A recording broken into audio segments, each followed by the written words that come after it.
Hello प्यारे बच्चों, आज हम पाठ 3 हिमालय की बेटियां पढ़ेंगे और समझने का प्रयास करेंगे। बच्चों, यह पाठ केवल वाचन हेतु है, इसलिए इसके शब्दार्थ, प्रश्नोत्तर आदि कार्य न करते हुए पाठ का सार समझेंगे और भाषा की बात करेंगे। यह पाठ लेखक नागार्जुन ने लिखा है, जिसमें उन्होंने हिमालय और उससे निकलने वाली नदियों के बारे में बताया है। हिमालय से बहने वाली गंगा, यमुना, सतलुज आदि नदियाँ दूर से देख लेखक को शांत, गंभीर दिखाई देती थी। लेखक के मन में इनके प्रति श्रद्धा के भाव थे। जब लेखक ने इन नदियों को हिमालय के कंधे पर चढ़कर देखा, अब हिमालय के कंधे पर चढ़ना अर्थात, यहाँ मैं बता दूं बच्चों, लेखक ने नदी और हिमालय का अर्थात जो हमारे प्रकृति के अंग हैं उनका मानवीकरण किया है। तो हिमालय के कंधे पर चढ़ना अर्थात हिमालय पर्वत पर चढ़ना। तो उन्होंने देखा कि ये तो काफ़ी पतली है। क्यों? क्योंकि बच्चों, पहाड़ी नदियाँ जो होती हैं ना, वे दुबली पतली होती। देखिए, मैं कुछ नदियों के चित्र यहाँ आपके लिए लेकर आई हूँ। ये देखिए, नदियों के विभिन्न रूप हैं और ये हिमालय से निकली हैं। इनका जो ओरिजिन है वह हिमालय है, इसलिए नदियों को हिमालय की बेटियां कहा है। तो यहाँ दोनों का कवि ने या लेखक कहेंगे हम मानवीकरण किया। देखिए कितनी किस तरह की नदियां हैं। ये देखिए, विभिन्न रूप नदियों के हमारे समक्ष आए हुए हैं। सो ये हमारी हिमालय की प्यारी प्यारी बेटियां हैं। चलिए आगे बढ़ रहे हैं हम कि लेखक के मन में इनके प्रति श्रद्धा के भाव थे।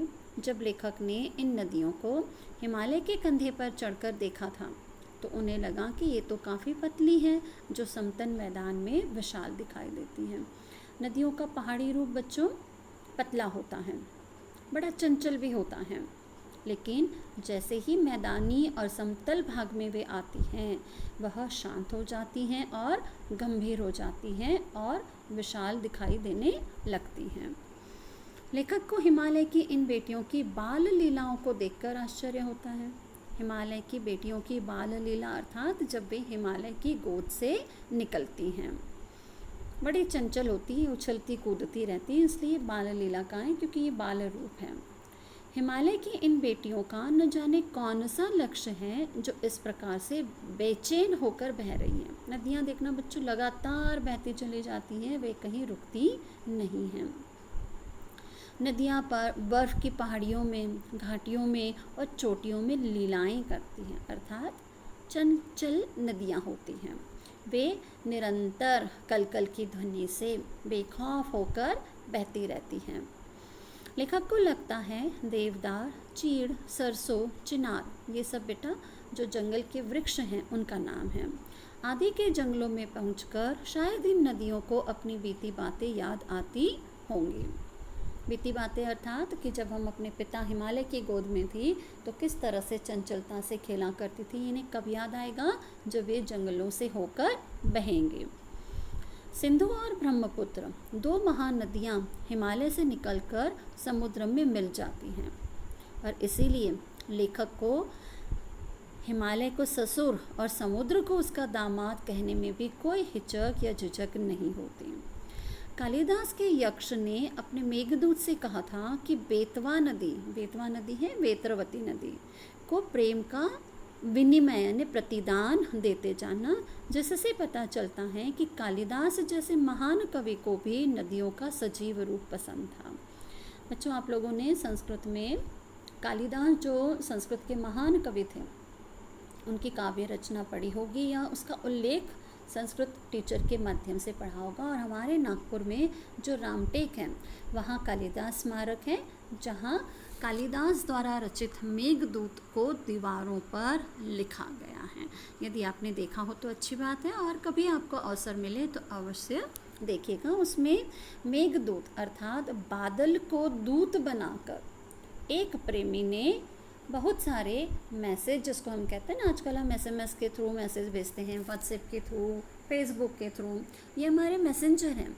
लेकिन उस समय कालिदास ने बादल को अपना दूत बनाकर भेजा था और यह भी कहा था कि मेरी प्रेमिका तक तुम अपना संदेश पहुंचाने से पहले रास्ते में आने वाली नदियों को अपने प्रेम का प्रतिदान देना, अर्थात उन पर बरसकर उन्हें हर समय अपने प्रेम का प्रतिदान देते रहना, हरा भरा रखना। काका कालेलकर ने भी नदियों को लोक माता कहा है, लेकिन लेखक इन्हें माता से पहले बेटियों के रूप में देखते हैं। कई कवियों ने इन्हें बहन के रूप में भी देखा है। लेखक तिब्बत में सतलुज के किनारे पैर लटकाकर बैठने से काफ़ी प्रभावित भी हो जाते हैं। बच्चों, आपको पाठ का वाचन भली भांति करना है। मैं पुनः कह रही हूँ, इससे संबंधित प्रश्नोत्तर का कार्य हमें नहीं करना है। अब हम आते हैं भाषा की बात पर। देखते चलिए, हम नदियों के विभिन्न रूपों को भी देखते चलिए। ये देखिए, दुबली पतली है, ये दुबली पतली है। फिर कैसे पहाड़ों से उछलती कूदती वे नीचे आ रही हैं। ये देखिए,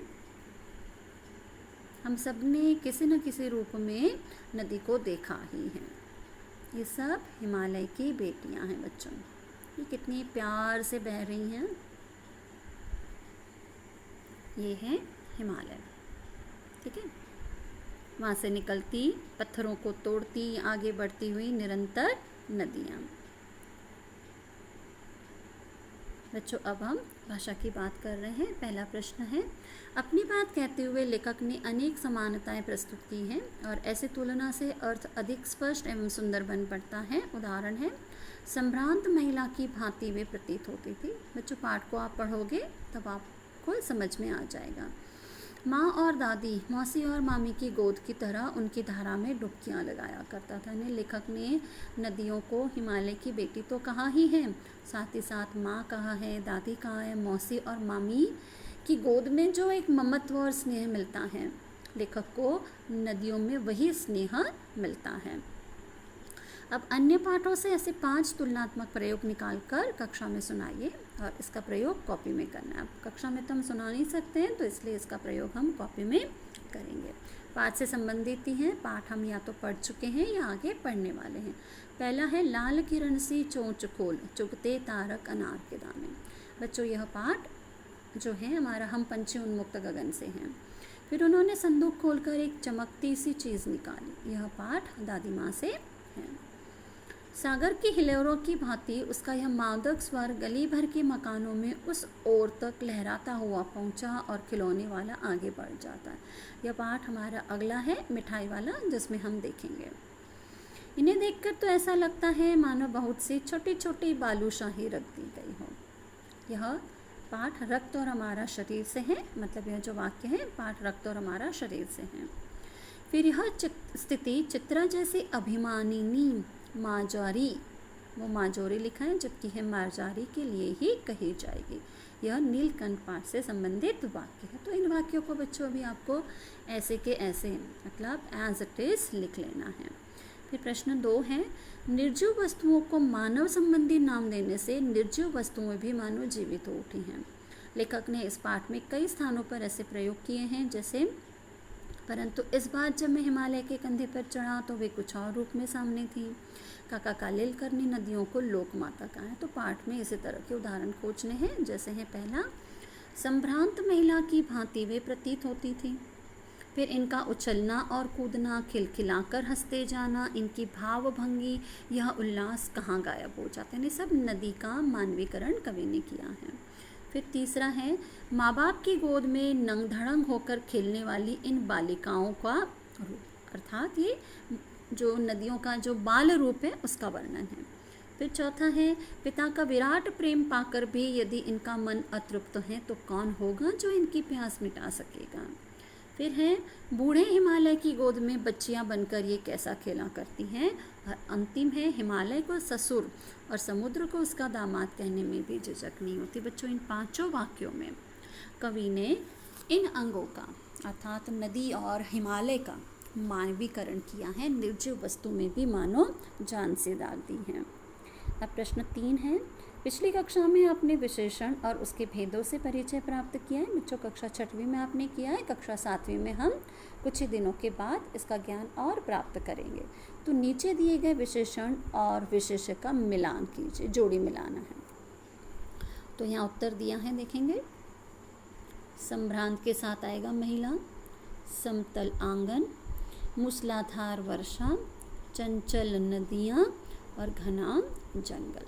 तो आपको ऐसे जोड़ी नहीं मिलानी है, बचपना नहीं करना है, ये ऐसे जोड़ी नहीं मिलानी है, आपको पूरा उत्तर ही इस तरह से लिखना है। इसके पश्चात प्रश्न 4, द्वंद्व समास के दोनों पद प्रधान होते। बच्चों ये हम पहली कविता में पढ़ चुके हैं, है ना। और के स्थान पर योजक चिन्ह लगाते हुए ये उसी तरह का है, ठीक है। जैसे राजा रानी, इस तरह से आपको लिखना है। आप खोज कर लिखिए या आप अपने मन से लिखिए, कोई फ़र्क नहीं पड़ेगा। आपको सिर्फ प्रश्न क्या लिखना है, जो पहली कविता में ही हमने दूसरे पार्ट में करा था कि और के स्थान पर, याद आ रहा बच्चों, मैं लिखते जा रही हूँ, तो और के स्थान पर योजक चिन्ह लगाते हुए, योजक चिन्ह क्या है, हाइफन जैसे कहते हैं, योजक चिन्ह लगाते हुए 3 उदाहरण आपको लिखना है, चाहे कोई भी आप उदाहरण लिखें। इसके पश्चात है प्रश्न 5, नदी को उल्टा लिखने से दीन होता है। ये देखिए, नदी, दीन, न दी, दी पहले लिखा मैंने और उसके बाद आया ना, तो दीन, ठीक है। आप भी 5 शब्द ऐसे लिखिए जिसे उल्टा लिखने पर सार्थक शब्द बन जाए। बच्चों ध्यान देना है, शब्द सार्थक होना चाहिए, निरर्थक नहीं कि कुछ भी शब्द हमने लिखा। उदाहरण उन्होंने यहाँ दिया है नदी और दीन। अच्छा, और प्रत्येक शब्द के आगे संज्ञा का नाम भी लिखिए। जैसे दीन, नदी का हमने उल्टा लिखा है दीन, और दीन क्या है, भाववाचक संज्ञा। यहाँ जो उत्तर दिया है बच्चों, ये पहला वाला गलत है। देखिए कैसे गलत है, पुनः मैं हटा रही हूँ, रात तारा। अब यहाँ देखिए त से एंड हुआ है, यहाँ लिख के दिखाती हूँ, रात त से एंड हुआ है, लेकिन यहाँ दिया है तार, जो गलत है, क्योंकि यहाँ अ है, हमने इसको आ कर दिया, यहाँ आ है, इसको हमने अ कर दिया। तो बच्चों ये सार्थक नहीं है, ध्यान रखेंगे, यहाँ का पहला उदाहरण गलत है, ठीक है। इसके बाद के उदाहरण देखिए, जाता ताजा, देखिए ता ता, जा जा। फिर है भला ला ला, भला लाभ, राही हीरा, नव वन, नमी मीन, मीन अर्थात मछली होता है। फिर है नशा शान, लाल लला, ठीक है। इसके अलावा भी यदि बच्चों आपको कुछ सूझता है तो आप ऐसे शब्द लिख सकते हैं।